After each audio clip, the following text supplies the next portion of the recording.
Bye.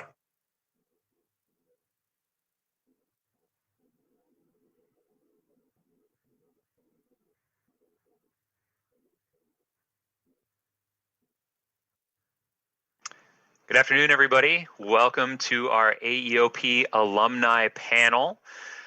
In just a few moments here, you're going to be hearing from some AEOP alumni. They're going to be telling you a little bit about their experiences in AEOP. You'll have a chance at the end to ask some questions as well, if you have any of those. Just a reminder, if for some reason you are in the Zoom call right now, please do log out of that and go to the stream, the live stream. That's what we're going to need to have you on, not in the Zoom call. So I think we're ready to go here. I'd like to introduce you to Mr. Greg Stone. He is going to be leading the panel today.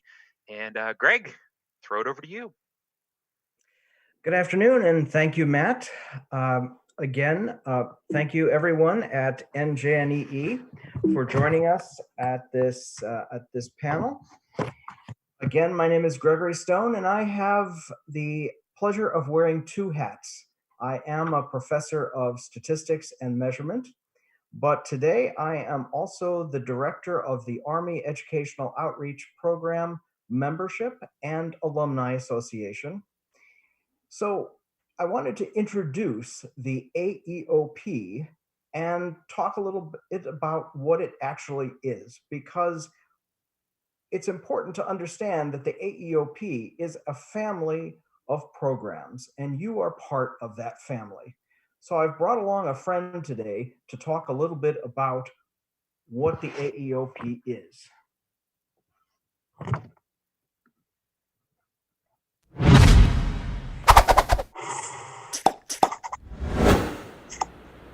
If you're watching this, you know we live in a technologically driven world. And that means if we want our future generations to succeed, we must ensure that all students have the skills and knowledge that will match the career opportunities in the real world. And that begins in the classroom. That's where the Army Educational Outreach Program comes in.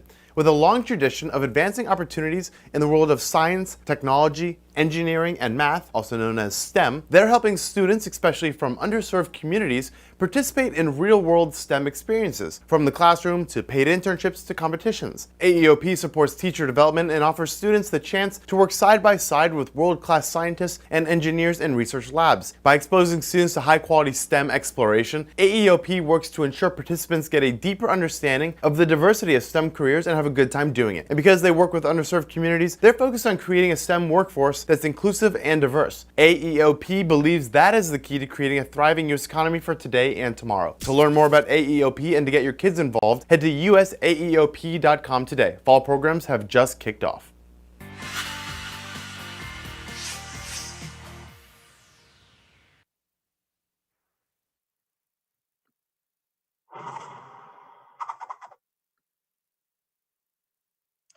The question, therefore, is not so much what AEOP is who AEOP is. And the answer to that is you. You have participated and are participating in an exceptional program called eCyber Mission, which is part of the Army Educational Outreach Program. But there are many other parts of the Army Educational Outreach Program, AEOP. They include programs like the Junior Solar Sprint, the Junior Science and Humanities Symposium, GEMS, Unite, Camp Invention, and a whole host of apprenticeship programs like REAP, URAP, SEQUEL, SEEP, and HSAP. There are a whole host of opportunities from grades 3 all the way through the college experience that can assist you in preparing for STEM educational opportunities and STEM careers. The idea is to prepare STEM leaders for the future, and you are our STEM leaders. While I could talk about AEOP all day, I think the best people to talk about AEOP and the opportunities that AEOP offers you are our alumni. And we are lucky enough today to have 4 incredibly talented alumni from various programs in AEOP to talk about their experiences today and to answer your questions about their experiences within the program. We're going to have lots of time at the end of the panel to answer your questions, but I'd like to take this opportunity now to introduce you to our 4 panel members. I would like to begin by introducing Jaheen Habib. Jaheen, welcome to our panel. Tell us a bit about yourself, which program you participated in, and where your educational and career path has taken you. Hey everyone, and thanks Gregory for the introduction. My name is Jaheen Habib, and I am an AEOP alum from the 2015 summer term. I can't believe it's been 5 years already, but the summer that I spent with AEOP greatly influenced both my academic and now professional career path. By way of background, I loved cars since I was young, and I've also loved math, and I think high school is where I began to seriously consider studying engineering in college. My dad is also an engineer, so there's some influence there. And in addition to that, my extracurriculars in high school, such as volunteering with various honor societies and tutoring math and science to students, definitely helped validate that my interest was truly somewhere in the STEM field. So fast forwarding to college, I ended up studying electrical engineering at Virginia Tech. Go Hokies to any Hokies in the audience. And that's how I was introduced to the College Qualified Leaders Program, which is also known as SQL, as Gregory mentioned earlier. The research that I helped conduct during that internship eventually was published to the IEEE journal. IEEE is the Institute for Electrical and Electronics Engineers. And I also had an opportunity to present those findings at the International Radio Science Meeting, which is held in Boulder, Colorado. And during that time, I had the honor of representing the United States National Committee.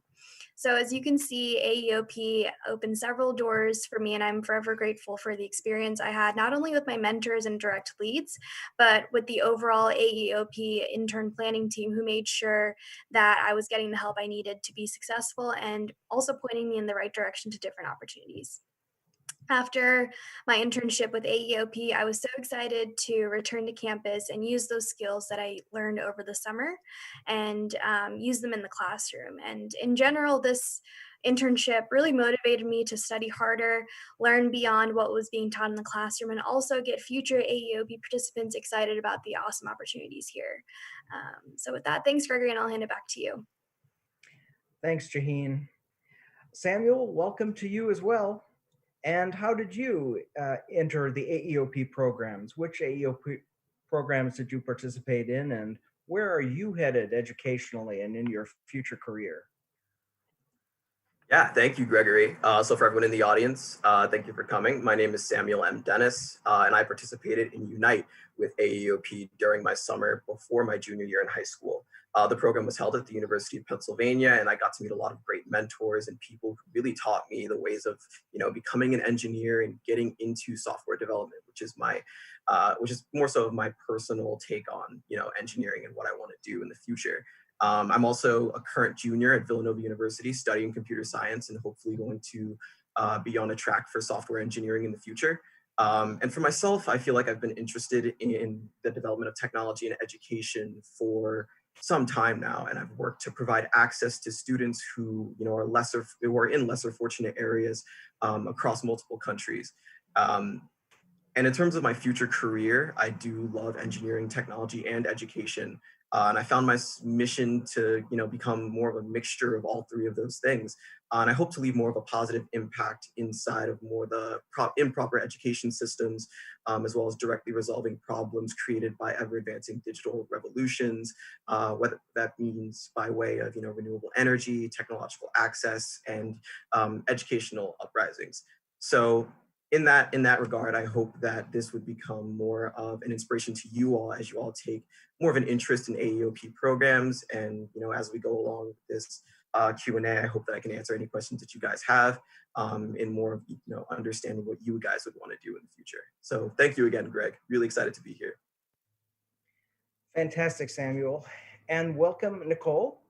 I see a clear vision of your future.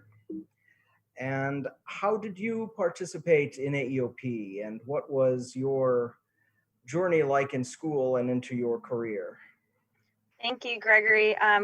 I actually participated in the undergraduate research apprenticeship program, so URAP, and I did that in 2017, so it's been 4 years. And I actually had a little bit different path than some of my other fellow panelists. So I did go to a specialized high school in New York, which was geared towards STEM, but I didn't really know the direction I wanted to take. I didn't do any research in high school. I didn't really have any activities. I played tennis, so I basically just played tennis all the time. I competed, and that was my goal for high school, other than going to class. So Europe definitely opened up my doors in terms of figuring out where I really want to direct my career, what direction I want to take in terms of my major. I think it exposed me to some of the more technical aspects of STEM, which you don't really get to see in your everyday classes. So I actually had the opportunity to be in a protein engineering lab, and it was actually geared towards osteoarthritis, which was actually something that had particularly impacted my own life. So it was something that hit pretty hard to home, and it basically opened up a lot of doors, not only on the technical side, but also on the soft skills side. Like Jaheen had mentioned, I also got to participate in a bunch of conferences and present my work, and that taught me a lot, not only on just the research side, but also just presenting, communication, all of that. And a lot of what I learned in that program not only decided my next steps in the years after, and then where I currently am at Johnson & Johnson, but just overall, like the people communication skills that I had a chance to learn. And those soft skills I found actually in my current career to be the most beneficial thing I think I've learned through URAP and through just participating in AEOP in general.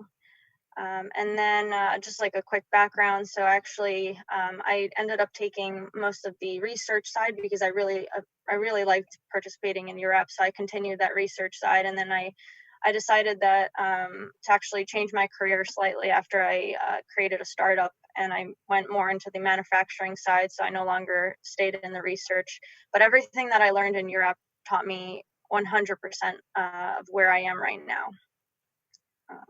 And I think that's it. Thank you, Gregory. Wow, thank you, Nicole. And finally, Aaron, you have your pulse on computing and medicine. So tell us about your AEOP experience and your educational journey and where you see your future. Thank you, Gregory. So my name is Aaron. I'm studying math and computer science at Columbia University on the pre-med track. I'm really interested in the intersection between computer science and medicine. I think that tech is going to totally revolutionize it. And right now I work at the FDA doing research in a bioinformatics lab. So I'm combining computer science to genetics to understand blood-related diseases. I think everything started for me with GEMS. So I did 3 programs. I did GEMS, CF, and JSHS. GEMS exposed me to biology and also engineering. And when I took both of those sessions, I really understood that this is what I love. I love biology, I love engineering, and I want to sort of combine them in whatever I do. I think the programs, they teach you a lot. So I got exposed to biology, neuroscience, genetics, but also computer science, physics, and engineering. And I really like that the programs are very hands-on. They really let you do a lot, and they let you, sort of think about the ideas and come up with your own projects. So eventually I started doing research through CF, and I got to present my own research at JSHS, a project on a seismometer that detects earthquakes. I participated in a lot of science fairs in high school, so I always knew that I liked science. But at JSHS, I think the special thing was that the professors and the judges there were extremely friendly, and they provide feedback and they give you advice on all sorts of things related to science in your career, but also on your project. So AEOP, I wouldn't be who I am without it. They've just guided me throughout high school, and they gave me the opportunity and the leg up in the future to pursue research. Thank you, Aaron. Again, Jaheen, Samuel, Nicole, and Aaron, thank you for agreeing to be on our panel. You guys inspire me every day, and all of the eCyber Mission students and panel members and mentors and teachers listening, you guys inspire me every day. I listen and watch and look at the things you do all the time, and all of the work that you engage in really is truly incredible. So thank you for everyone who's listening, for all of the things you do. You are truly the future of STEM. I want to start by asking our panel members a bit about general interests. So some people seem to always know what they want to do. They from birth to their careers, they always seem to understand what they want to do in life. And some people discover their interests through experiences like education and mentorships and so forth. So in thinking about your interests and developing the content areas and the interests within those content areas that you have developed, was this something that you always wanted to do? And how do you think your participation in AEOP programs has influenced your decision to go into the specific types of careers that you're all entering? Aaron, let's start with you. Yeah, so I always knew that I liked math in high school and middle school. I really enjoyed the math classes I was taking, but I didn't really have much of an exposure to science. My high school didn't really have any computer science or engineering, but I got to explore those topics in GEMS. And I think, just learning what those subjects are, learning about all the different kinds of sciences that exist, and seeing that, people are still working on these projects, being exposed to research and looking at questions that are not answered yet and trying to figure out those answers, that really excited me to pursue research in science. And eventually I discovered medicine because I love biology. So I think originally I just sort of liked math, but then AEOP showed me, hey, I really like research. I want to be answering questions for a living. Nicole? Can you hear me? Yes. Okay, sorry. So for me, I knew I was good at math. I knew I was good at science. I didn't necessarily know exactly how I wanted to direct my career. So I wouldn't say probably about for the first year of college, I wasn't 100% sure which direction I wanted to take until I actually participated in Europe and had the opportunity to really explore a specific field that I had shown interest in, but I wasn't 100% sure. So definitely through AEOP programs, I think that will open up doors in terms of figuring out for those who aren't 100% sure about where they want to take their career. Samuel?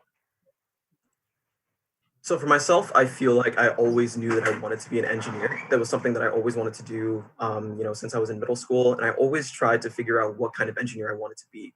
And I feel like as I got to take part in the Unite program, that was more of a program that was catered to showing students what kind of engineering paths there were in the world.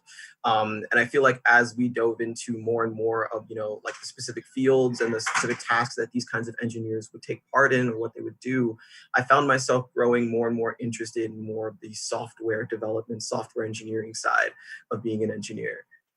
So I feel like as time went on, I felt myself becoming more and more interested in coding, more and more interested in databases, data analytics, and so on and so forth.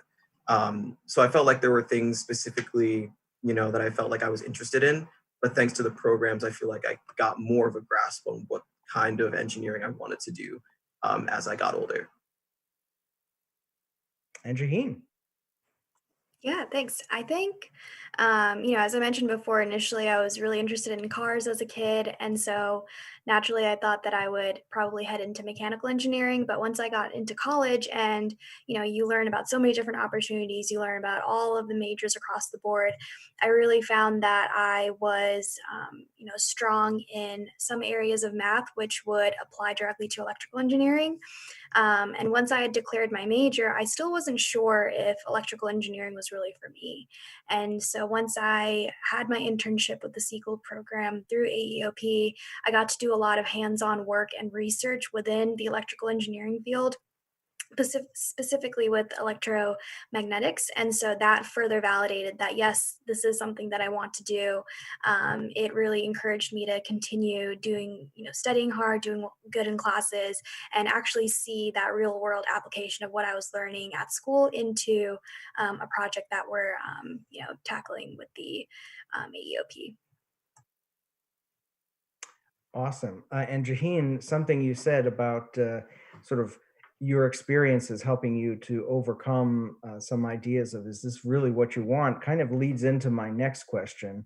There are always obstacles in the way of what we'd like to do. For example, in my own career, I was always interested in statistics, but there were certain parts of statistics having to do with pieces of the mathematical expressions that I had a whole lot of difficulty with in terms of really understanding and grasping.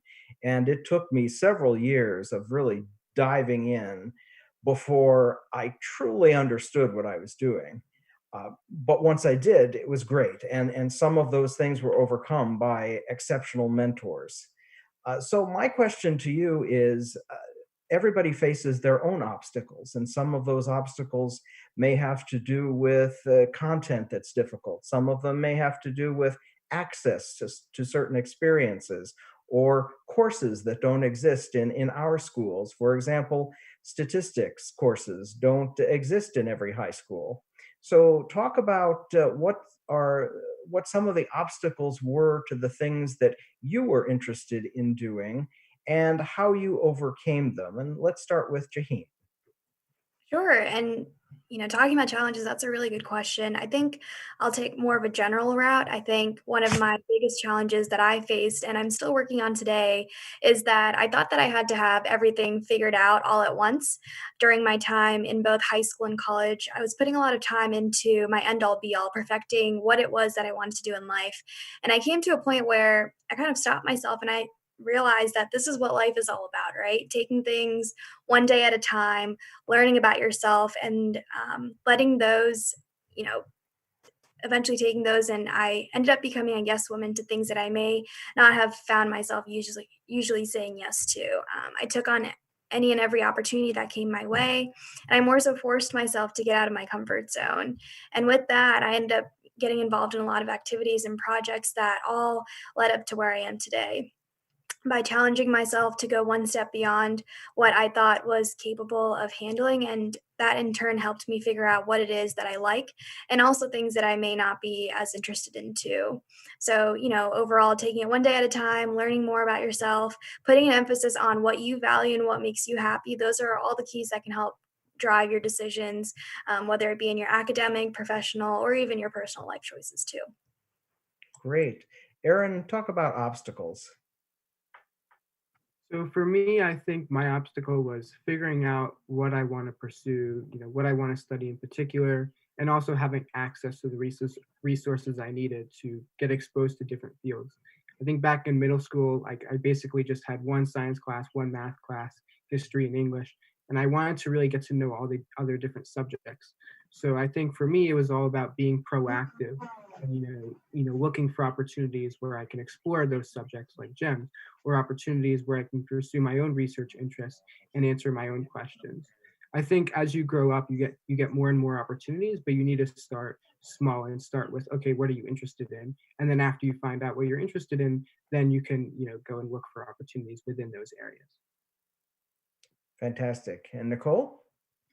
So for me, my biggest challenge, I think, was just not growing up with a background within STEM. So my parents weren't in STEM. They didn't know very much about STEM. I'm a first generation student. So it was a lot of discovering opportunities on my own and getting basically comfortable asking for help just because I didn't have a backbone to really go. I didn't have parents who I could, if I had trouble at school, I couldn't go to them. I had to just figure it out on my own. And that actually brought me to AEOP. So I thought that URAP was the perfect program for me to really do that discovery phase, figure out what I want to do, have a mentor that I can rely on, which I actually ended up not only the mentorship didn't really last only for the program. I ended up continuing with the mentor. And I think that was a critical experience that I had with URAP, was that it didn't only provide me with that technical piece, but the mentorship was extremely critical.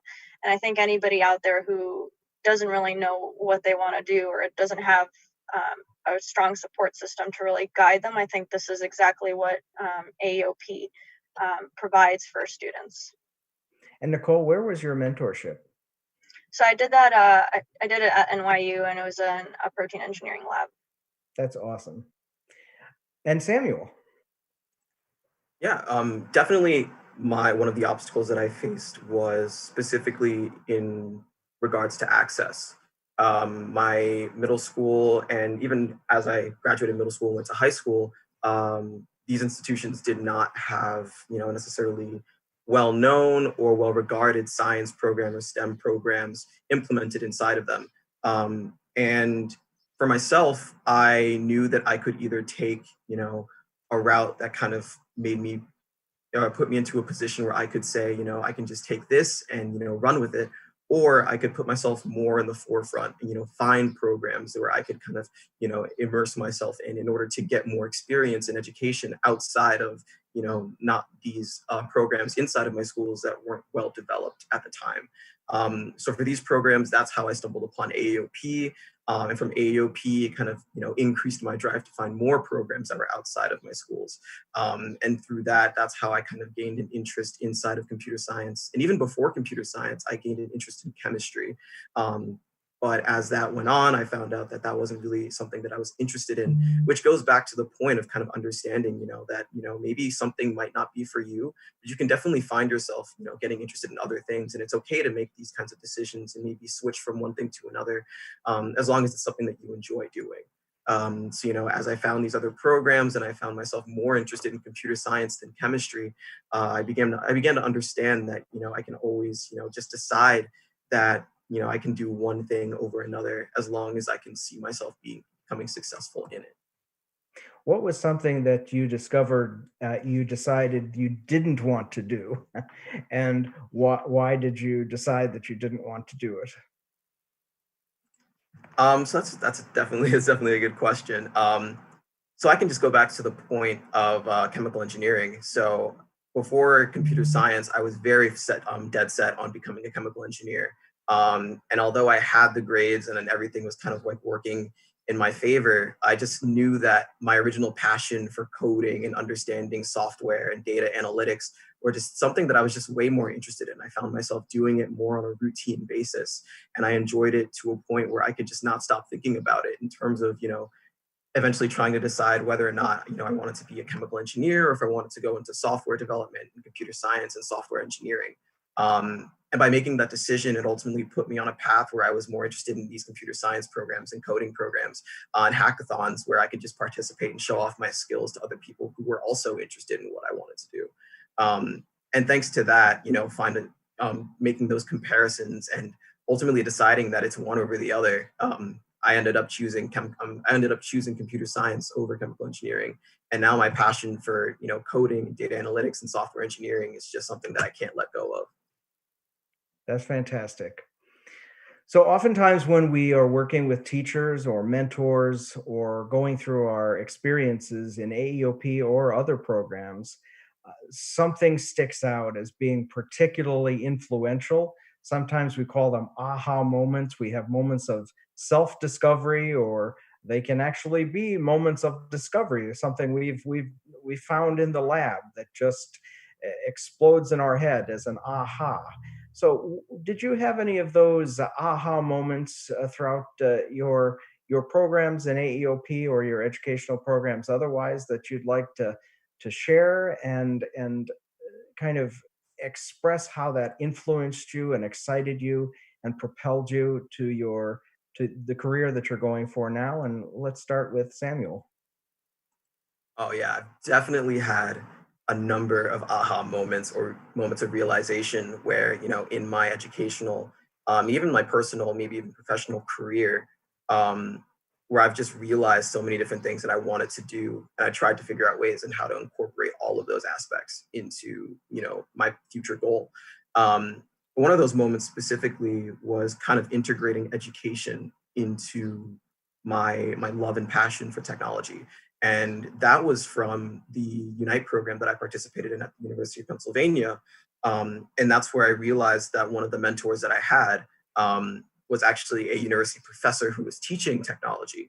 And that was kind of like a moment where I kind of like looked at myself and I was like, is this something that I would want to do in the future? Like, kind of understanding the realm of technology and then kind of providing more education to people who are also interested in that realm of technology that I'm interested in.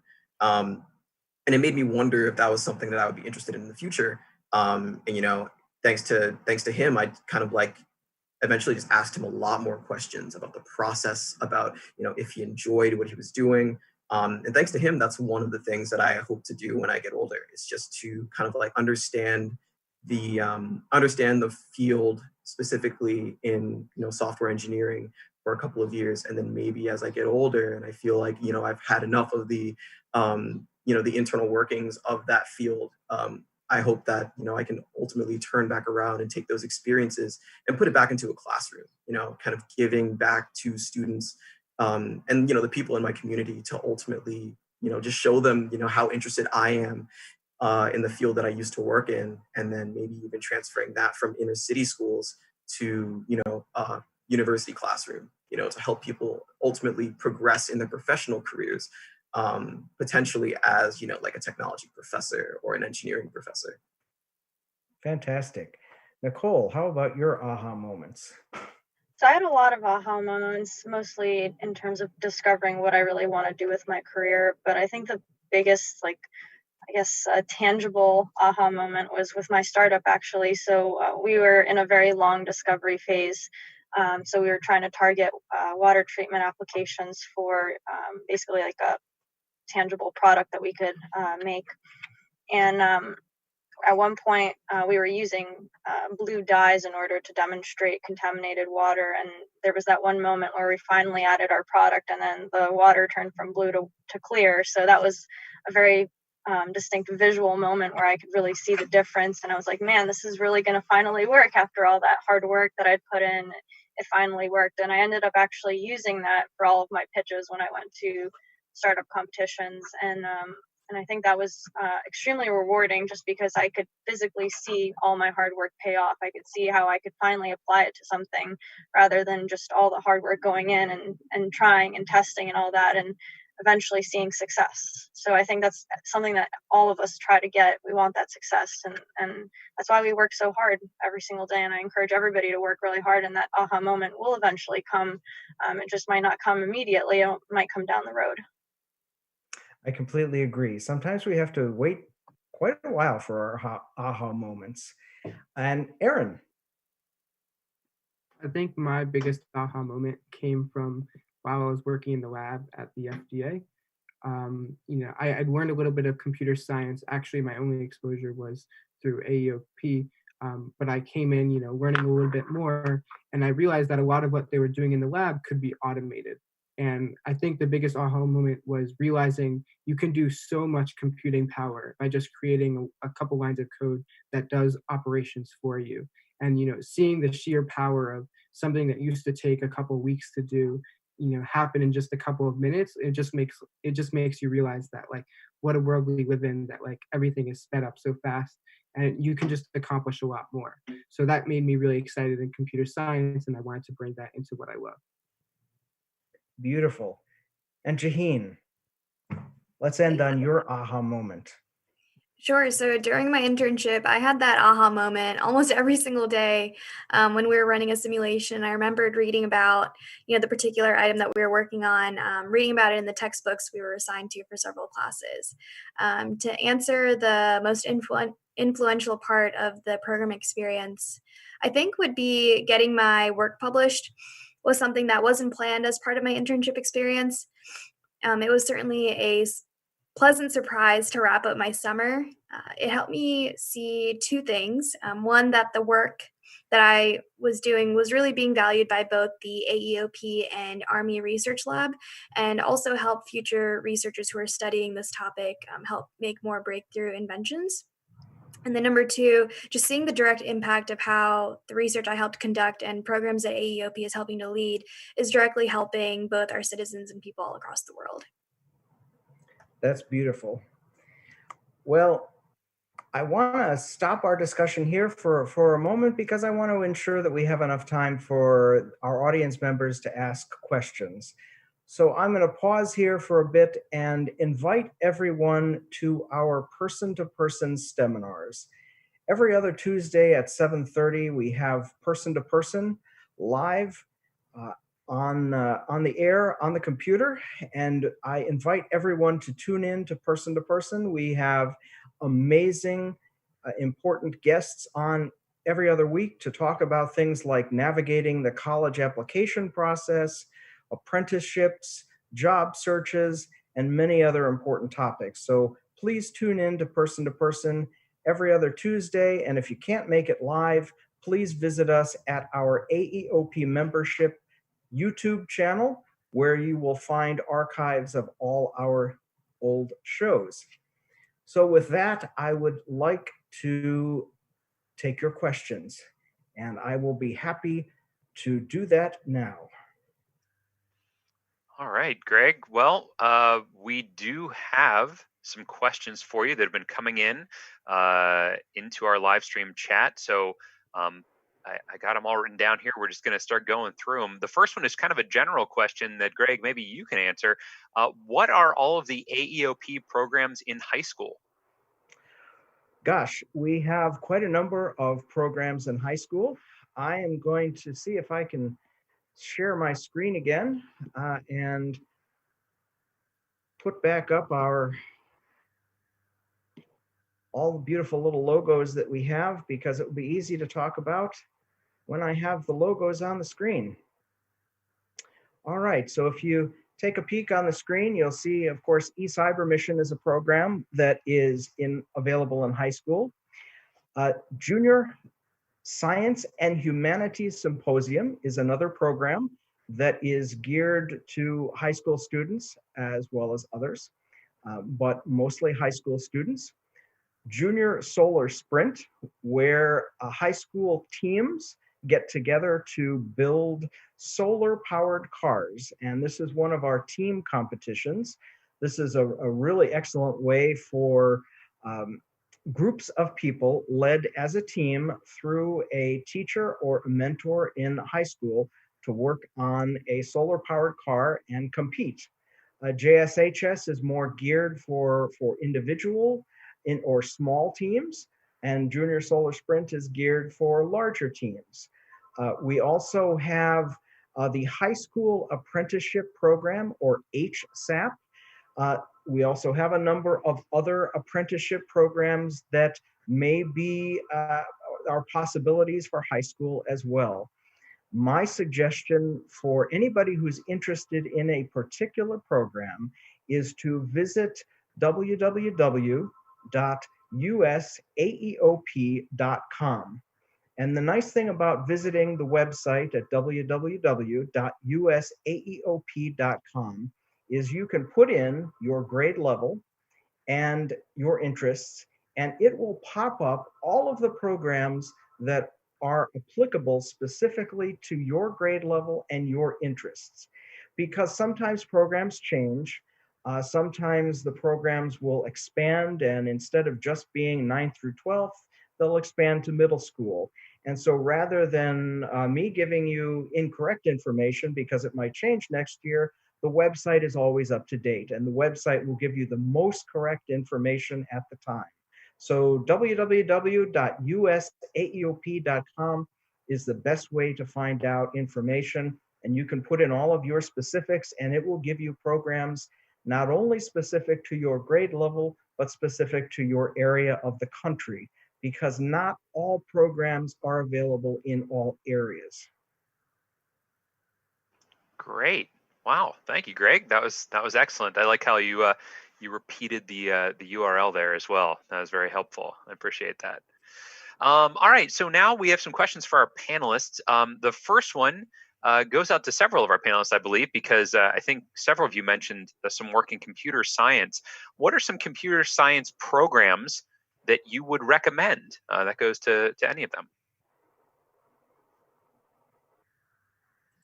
I can take a lead on this question. So there are a lot of computer science programs out there as of right now.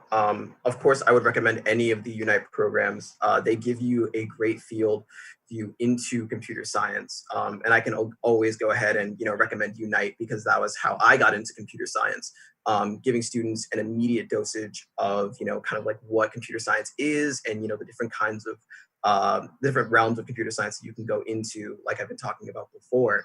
And there are always, I will say that a lot of programs are dependent on the area that you're in. but I'm going to try and like think of some that are like, more kind of like universal, and some that are even remote, so you could take part of them online.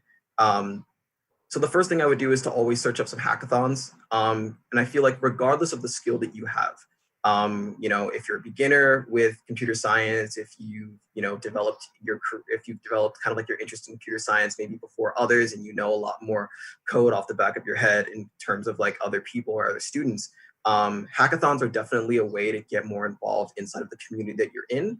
And they can definitely just teach you more about like, project building and, working in a team and getting used to tasks that you need to complete in order to complete a project and, show off that project in the end. So hackathons are definitely a way to go.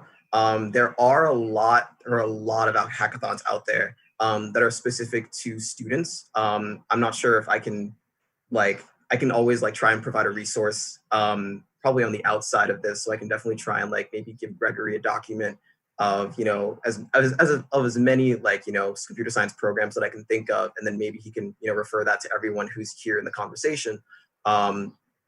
But one that I can think of that is the one that's been like on the top of my head would be an organization called STEM Chats. They provide a hackathon that is ultimately just for anyone who wants to participate. It is completely remote. If you go to their website, which is just stemchats.org, you can definitely find more information there. But it is one of the programs that I found thanks to Unite and thanks to AEOP that have given me a lot more insight as to getting used to computer science and ultimately kind of like developing my skills in that as well. To add on that, I think Samuel gave a really comprehensive answer. Those are all really great opportunities. I might even add that I think it's important to also get a lot of practice in coding. So just like try to find as many resources on the internet to learn programming languages, and maybe even take up some like coding projects. So just in your own time, for fun, you can, build a game or build, a website for yourself or for a program. All those different kinds of projects can help lend credibility and give you practice with your coding. I would also add this, that if the audience members from eCyber Mission have individuals or organizations that they would like to hear from or hear about, it's very possible that we could invite them to one of the AEOP membership person-to-person seminars. We'd be happy to invite them to a seminar and have them live for an hour on air to answer your questions and talk about their program. So if you have some interest in a specific person or specific organization, please let us know, and we'll do our best to get them on the air for you. Excellent. Thank you, Greg. Yeah, they can let us know at any point in the Slack channel that we have going on for NJNEE, and we can get that information to Greg, no problem. And thank you, Aaron and Samuel, for your answers there. Really appreciate that. Let's go on to, I have a question here for Jaheen. How much and what kind of math did you take in high school, and any summer courses that you might have taken? Yeah, thanks, Matt. So my high school offered the AP program, Advanced Placement Programs, and I took AP Calculus, all the courses offered for that.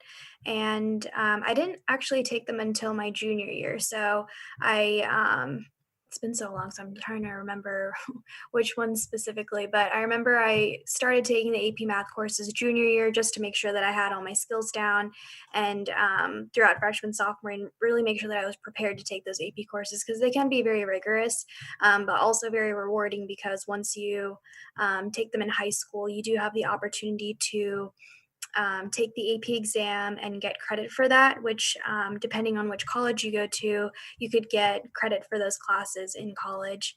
But on the flip side, you don't always have to use the credit. If you choose to just take the course in high school and then retake it in college, that's also a great option. I definitely did that for some of my courses because I wanted to make sure that the content that I was learning in college was really preparing me for the future college courses.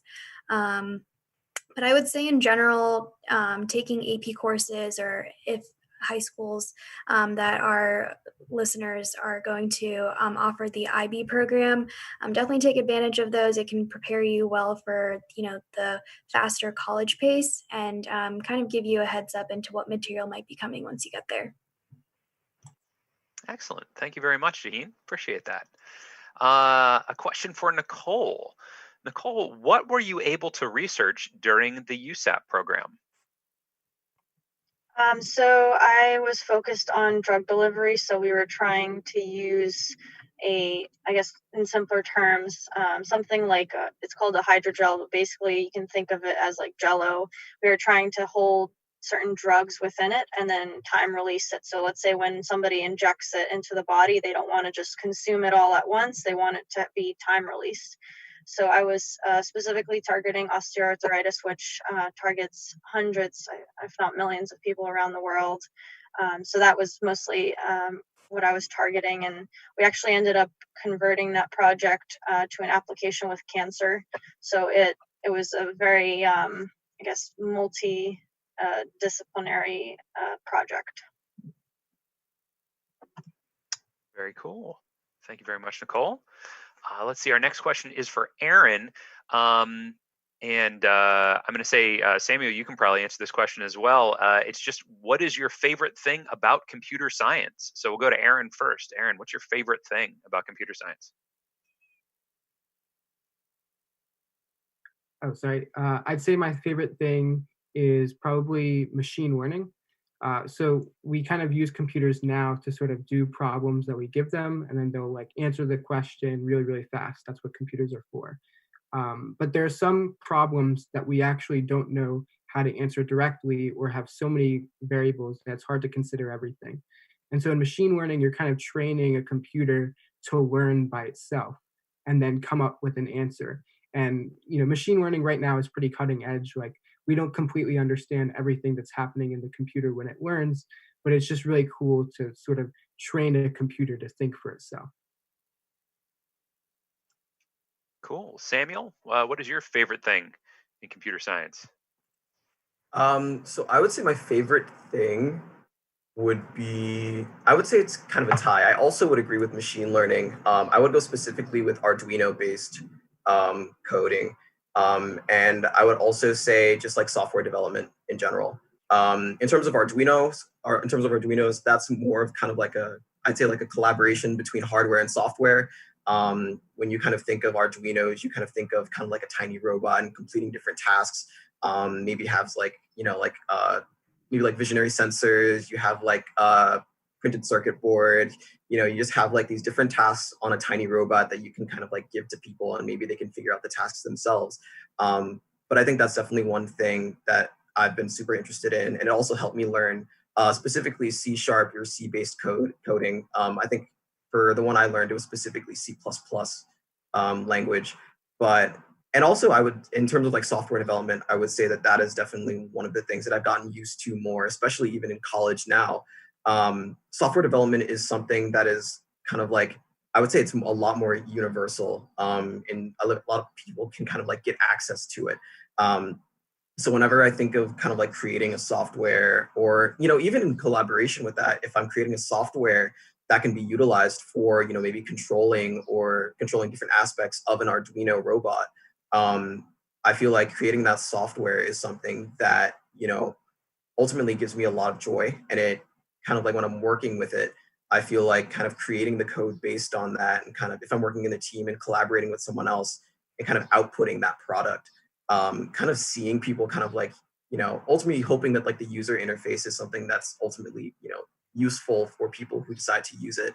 But ultimately seeing that output is something that I enjoy a lot. Aaron and Samuel,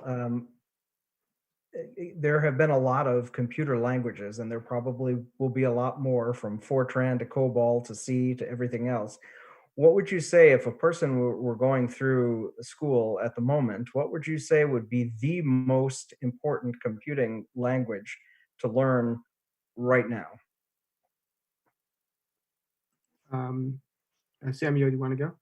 I mean, I think that you and I might, it's very close that we would have either the same answers or very different answers.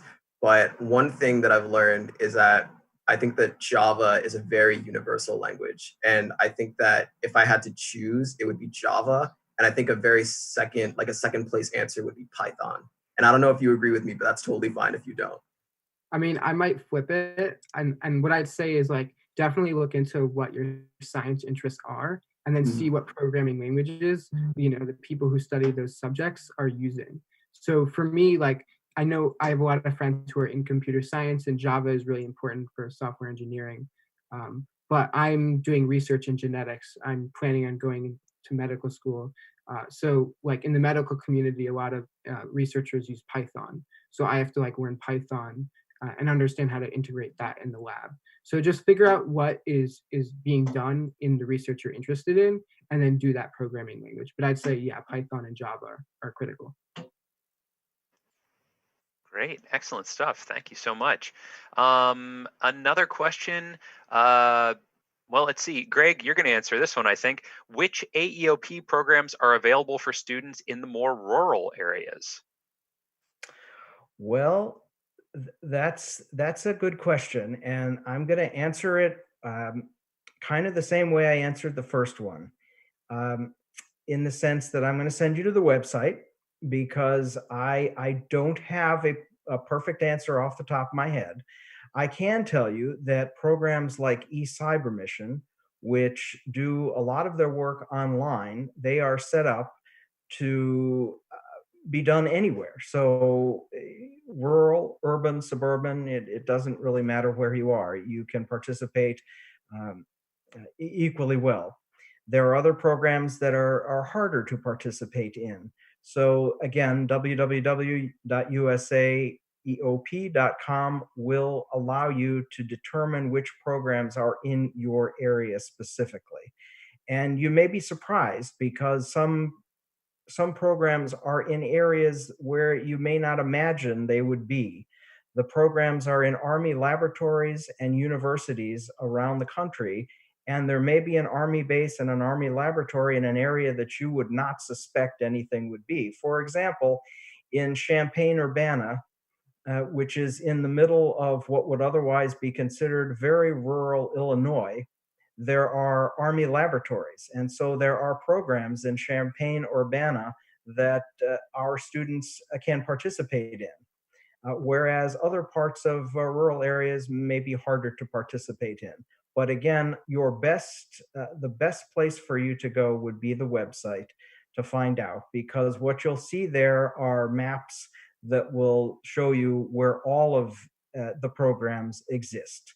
And if a program does not exist, for example, if you're interested in a junior solar sprint and your school doesn't have a program and your area doesn't have a program, there are ways that you can start a program, or you can have a program started. For example, if you and a group of students and a teacher can get together to say, we would like to start a junior solar sprint club at our school, you and your teacher can start that program at your school. Some programs are more difficult to do that with, but with Junior Solar Sprint, for example, you can actually do that with your teacher and start it at your school. You need to get the kits, you need to get the training, and you need to start the ball rolling. So I would encourage you to visit the website first and make inquiries from there. Thank you, Greg. Excellent. Jaheen, we're going to go back to you. The question is, who helped you get your work first published, and what advice do you have for high school students in working toward published peer-reviewed research? Yeah, that's a great question. Like I mentioned before, we weren't anticipating that the work was going to get published once I came on to AEOP. However, once the work was done, my mentor from the program had reached back out, and they had mentioned that there's this opportunity to get the study published, and if I was interested in authoring it. And then from there, I think they had the appropriate networks to have it published in the IEEE journal. I would say for students who are looking to get peer-reviewed research published, definitely ask your mentor or your leads if that's an option. And if it isn't, they may be able to put you in contact with someone who might have work that can be published. So definitely keep that communication open. Definitely ask those questions.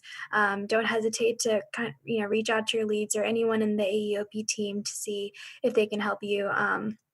They can point you in the right direction, because we are all here to make sure that everyone's work is valued, and make sure that your work is being seen. So definitely stay in contact with your mentors and leads is my advice.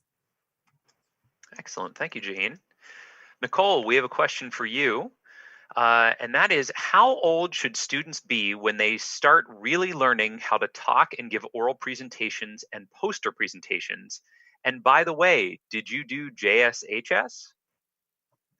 So I started a little bit later than most people. I don't really think there's a timeline of when you should start. I think if you have the opportunities, which I didn't at the time, I think if you have those opportunities, take them. One of the things that I always tell people as my advice is always be proactive. When there's an opportunity, even if it might not align exactly with how you think something looks for your future, if there's an opportunity, always take it. You might discover something along the way. You might learn something new. So I think if I had the opportunity, I would have started in high school. I don't know if there's any presentations offered for middle schoolers, but I know there's plenty of presentations for high schoolers. So I think starting out, seeking out those opportunities. I know AEOP has some conferences as well, but there's plenty of other conferences through other schools and other programs. So definitely just researching that. Just simply a Google search can pretty much pile up a ton of conferences. And then I would say I didn't participate in JSHS, but in terms of, I would say, alternative opportunities, I would just reach out. I don't know if Gregory can send out some kind of information when it comes to the current programs offered for AEOP, specifically for conferences.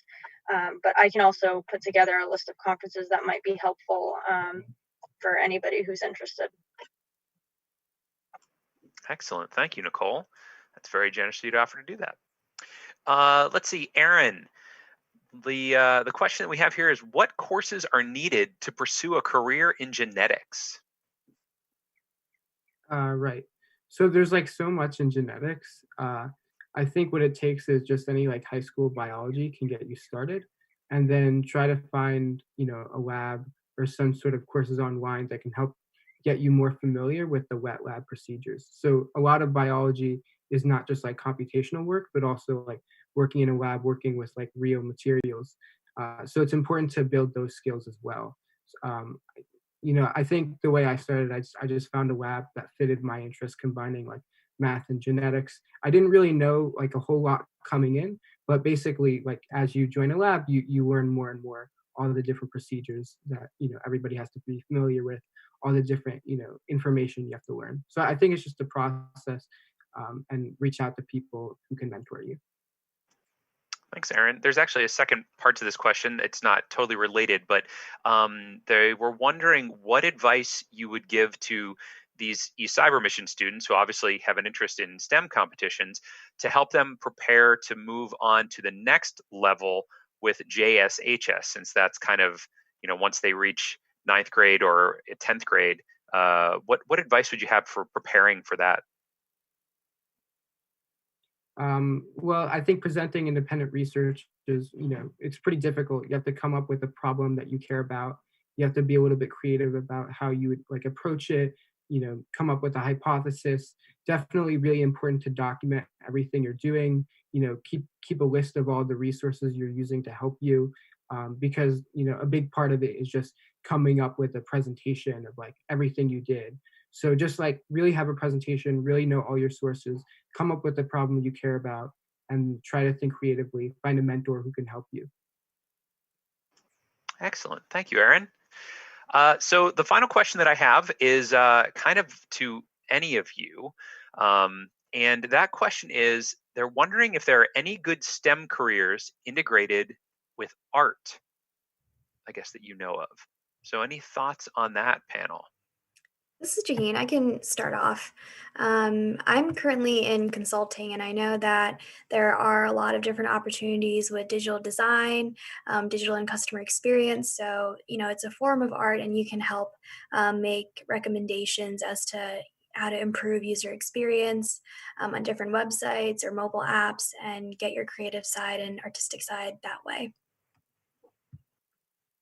So I have actually another thing. I'm not particularly familiar with it, but I know there's some sort of STEM related.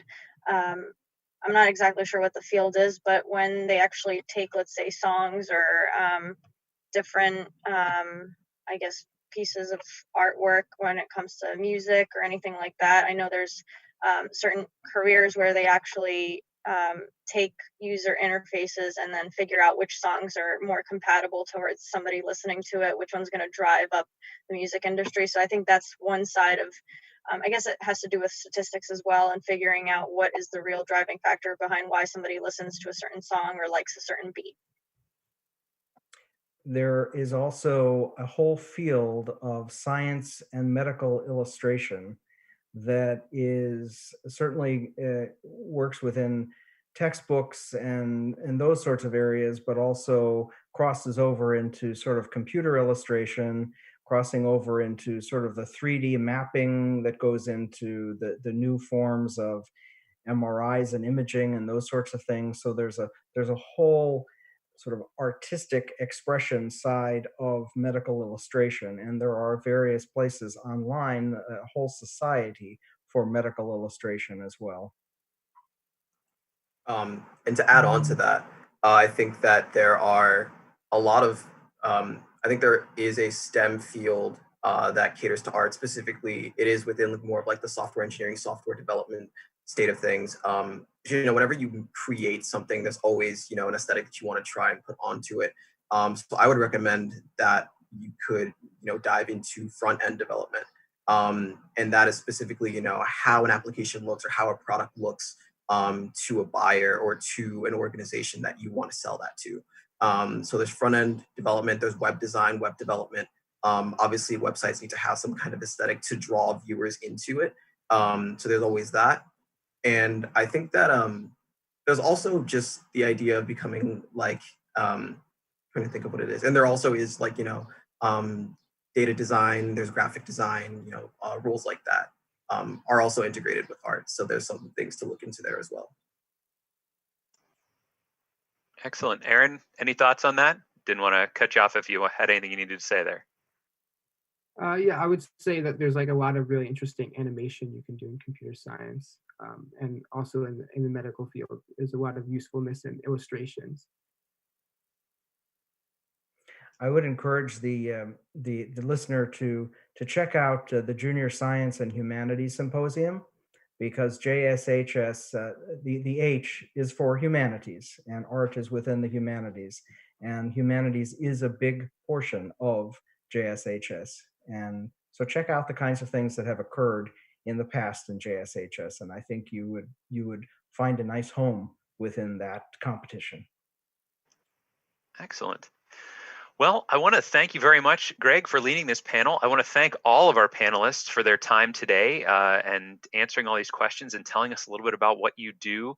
And remember, eCyber Mission participants, you are now all part of the same group here. You're all colleagues now, right? Because you're all AEOP alumni. So, if you were impressed by these panelists, you could be one of these panelists someday. So just keep working at it, keep following their advice, because I think it was fantastic. So I want to thank you all one more time. Thanks to all of our eCyber Mission folks that are watching. A reminder to all of you that tonight, the next thing that you're going to be doing is our National Showcase Rehearsal. That starts promptly at 7 p.m. Eastern Time, and we ask you to log in no later than 6:45 p.m. Eastern Time, so that you are going to be ready to go. Remember to have your names, team name, _ first name, and last name.